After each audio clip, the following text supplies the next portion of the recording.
അയ്യോ വേറെ എവിടെയെങ്കിലും വെച്ചാൽ നോക്ക്. എവിടെ? എത്ര? 620 രൂപ. എത്ര? 620 രൂപ. വേറെ എവിടെയെങ്കിലും വെച്ചാൽ നോക്ക്. നിന്റെ പേഴ്സ് എടുത്ത് നോക്ക്. രസീത് ബുക്കല്ല അവിടെ ഉണ്ട്, അതൊന്നും ആരും എടുത്തിട്ടില്ല. ഞാൻ എന്ത് ചെയ്യുമെന്ന് പറയും. കണ്ട വില പിടിപ്പുള്ള സാധനങ്ങൾ 620 മാത്രമായിട്ടാണ് പോവുക. എന്റെ ഫോൺ ഉണ്ടോ അവിടെ?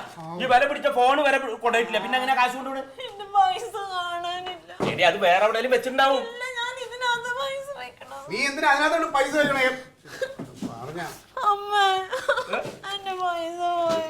പൈസ കാണാനില്ല. പൈസ പൈസ പൈസ ഒരു 620 രൂപയ്ക്ക് വേണ്ടിയാണ് ഈ കിടന്ന് കാരണം. നീ ഒന്ന് അടങ്ങ്. അമ്മയ്ക്ക് അങ്ങനെ പറയാം. ഞാൻ നല്ലോണം ചവിട്ടി ഉണ്ടാക്കിയ പൈസ. നമുക്ക് ഇനിയും ചവിട്ടാലോ. എനിക്കൊന്നും സംഭവിച്ചില്ല, നമുക്ക് ആർക്കും വേറെ കുഴപ്പമൊന്നുമില്ലല്ലോ. എന്റെ കാശ് പോയില്ലേ? വെറും 620 ഉറുപ്പ്യ പോയാൽ അങ്ങനെ കടന്ന് കരയണത്. ഇന്നലെ ചേച്ചിയുടെ മാല കാണാനില്ല എന്ന് പറഞ്ഞപ്പോ സമാധാനിപ്പിച്ചോളാണല്ലോ. സ്വന്തം കാശ് പോയപ്പോ പൊള്ളിയില്ലേ? സമാധാനപ്പെട്. ടെൻഷൻ കിട്ടട്ട്. 620 രൂപ ഞാനും തന്നിട്ടാ. അമ്മ 620 കൊണ്ട് 1000 ആയിട്ടും കൂടെ അവള് കരഞ്ഞു. കരയാതിരി. തരും തരും, അമ്മ തരും. സമാധാനപ്പെട്. നോക്കി കണ്ട കുട്ടിക്ക് എന്തെങ്കിലും ഭക്ഷണം ഉണ്ടാക്കി അവൾക്ക് സ്കൂളിൽ പോണ്ടേ? അമ്മാവന് ഇതിന് ദേഷ്യപ്പെടണേ.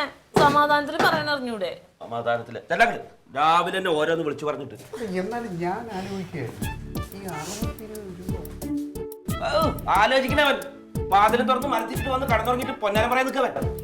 ഞാൻ പൂട്ടിയമ്മ, സത്യം. നീ പൂട്ടി, ഞാൻ വെറുതെ വല്ല നിന്നെ കൊണ്ട് പറയിപ്പിക്കേണ്ട.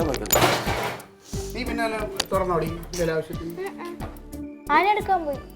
അതിനെടുക്കാൻ നീ തുറന്നു നടന്നപ്പോലെ പോയത്. പിന്നെ അതെങ്ങനെ തുറന്നു? സൂക്ഷിക്കണം.